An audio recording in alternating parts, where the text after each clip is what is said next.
Matt Cameron is our writer. Ruby Moon is quite a famous play these days. It's been done a lot.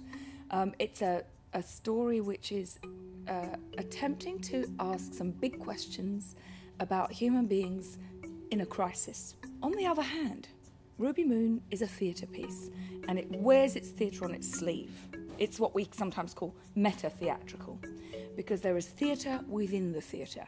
I won't say too much more, because there's a big mystery about this piece, not just the missing child, but in what's happening before you on the stage. It contains a mystery. So it's highly theatrical, funny, horrible, and sometimes surprisingly ridiculous and moving. I'm the director, I've had weeks of this now, and I sometimes find myself suddenly crying.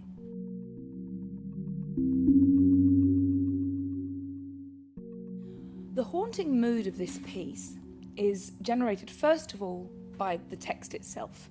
We don't have to do anything before this play starts to feel odd, uncertain. So the air of uncertainty is the first thing that helps you. There is a mystery, something unknown. There is heartache, there is yearning, there is wishing, praying, wanting. All those things are intrinsic in the writing itself. In other techniques, I wouldn't say you could be looking for mime or anything like that. The techniques are basically the same used in naturalistic acting.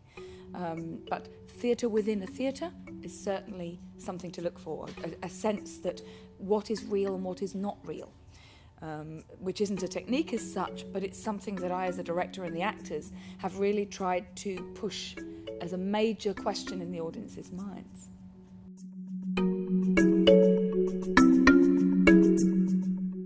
Ruby Moon is a gift for teachers.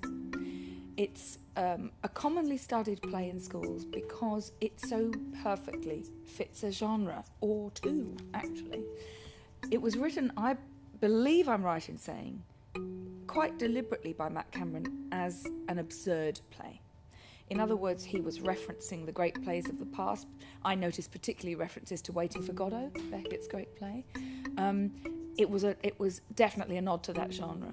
Now, that's definitely started in high school at senior level, but he very brilliantly, and this could have been completely accidental, also gave it all the hallmarks of Australian Gothic theatre. So when a teacher reads Ruby Moon, they just go, yes, because it is so clearly written, it is so deliberately within that form, neat. There's a lot of precision in the piece, so that teachers aren't looking for clues as to what genre this piece fits.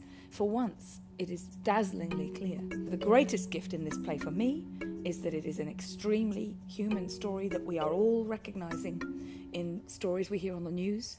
And our minds, I don't think there can be a person who watches the news, who hears about a story like the McCanns, where you wouldn't think for a moment, what must it be like behind their closed doors? So it's rich in human story, which, of course, engages the young people who are studying it on that level, before they start being divorced from it by techniques in dialogue. Matt uses a lot of repetitive techniques, repeats or echoes of previous conversations. There's a real rhythm and very strong beats. That's these beautiful cycles of action and dialogue with the characters, which have a very strong rhythm and a very strong pull. And Matt's even written silence in a lot of places to help us find where they are. And there are mini ones as well. But I have loved investigating those.